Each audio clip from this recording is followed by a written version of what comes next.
Is Rabbi Moshe Hauer. He's the executive vice president of the Orthodox Union. He spoke at that hearing. Also joining us is NYU professor Mijal Bitton, who spoke at the rally, and NYU student Bella Ingber, who attended today's rally and says she's been harassed for being Jewish on campus. Rabbi, I'd like to start with you. You told the House committee today that, quote, the entire community of Jews on campus do not need a home. You said they need a fortress. Everywhere they go, they encounter protests, chants, and signs that advocate the killing of Jews. Yes, that is correct. That is the dramatic turn. It's important to know that before October 7th, the situation for Jewish students on campus was already pretty difficult. And that shift into the fortress was already present.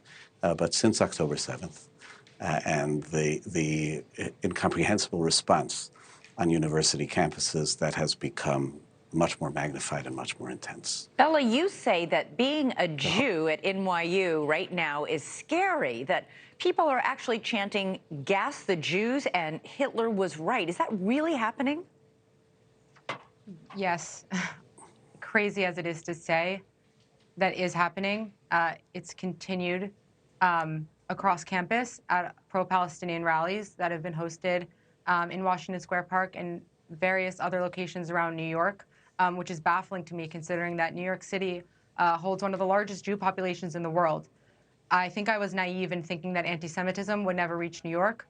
My grandparents are Holocaust survivors, and hearing these calls for the bloodshed of Jews, hearing these just abhorrent anti-Semitic slurs wielded at Jewish students at NYU, it gives me chills and it breaks my heart that history is now repeating itself, and we have the opportunity to speak up about it.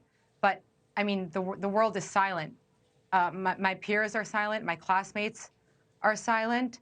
And faculty members at NYU as well are silent, and they're contextualizing a terrorist attack that targeted innocent Israeli civilians, Jewish civilians, innocents,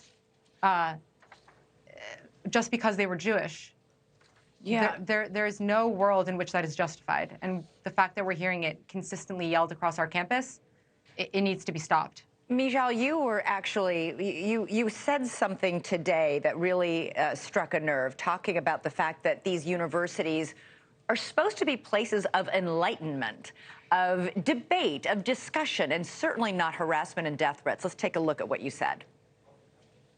How dare academia, the supposed bastion of enlightenment values, academia, the ivory tower, parrot theories of colonialism and ethnic studies and use them to legitimize the terror, the murder, and the capture of Jews.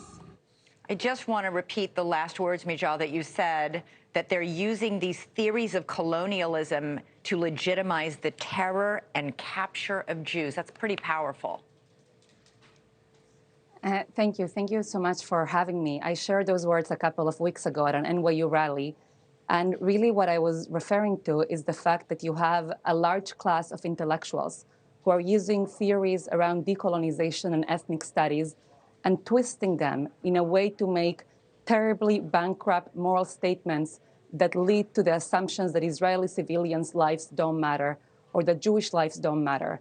These assumptions and these arguments are both morally bankrupt, and they're also based on false histories and false narratives, believing that Jews have no ancestral ties to Israel, or even describing all Jews in Israel as European, and just really trying to take an incredibly complex conflict and fitting it into simplistic American domestic binaries. So I think it's really important on all of us to stand up, and it doesn't matter that people have certain academic credentials. That doesn't mean that what they are saying right now has any moral ground or that it is okay to say it. Yeah, I'm curious, Mijal, and then Bella, I'd like to get your response to this as well. When you hear these people on these campuses saying, from the river to the sea, Palestine will be free, do you think they really understand exactly what that phrase means, the historic resonance that that phrase has, which the river to the sea is from the Jordan River to the Mediterranean. That's where Israel is. Do you think any of them who are out there chanting and protesting really understand the nuanced and complicated history of the Middle East? Mijal, you first, and then Bella. Sure. I mean, I think there's a lot of people who are saying these statements and who actually want and are calling for the destruction of Israel. There have been so many interviews of people who are just not hiding this anymore, and people who are just being incredibly clear and precise about their hatred of Jews. I'm assuming that some people who are saying this don't really understand what's going on. We are unfortunately living in a generation in which millions of people are getting their news sources from TikTok and are really not understanding complex things and might just be saying the same statements. So we have to stand up both against those who are clear in their Jew hatred and in their genocidal intent.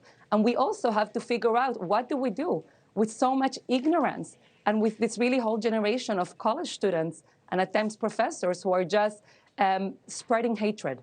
Yeah, Bella? Yeah, I completely agree with everything Mijal said. I think that personally, I would hope that these students don't know what they're saying, because then they can, be educated about it and maybe possibly, flip to being supportive, or maybe just not calling for the river to the sea, which is a call for the state of Israel to be wiped off the map from the river to the sea.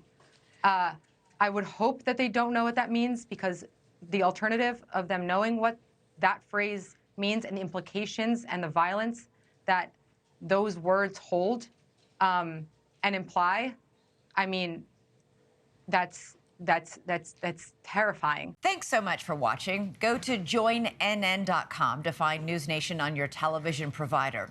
And don't forget to click the red subscribe button below to get more of NewsNation's fact-driven, unbiased coverage.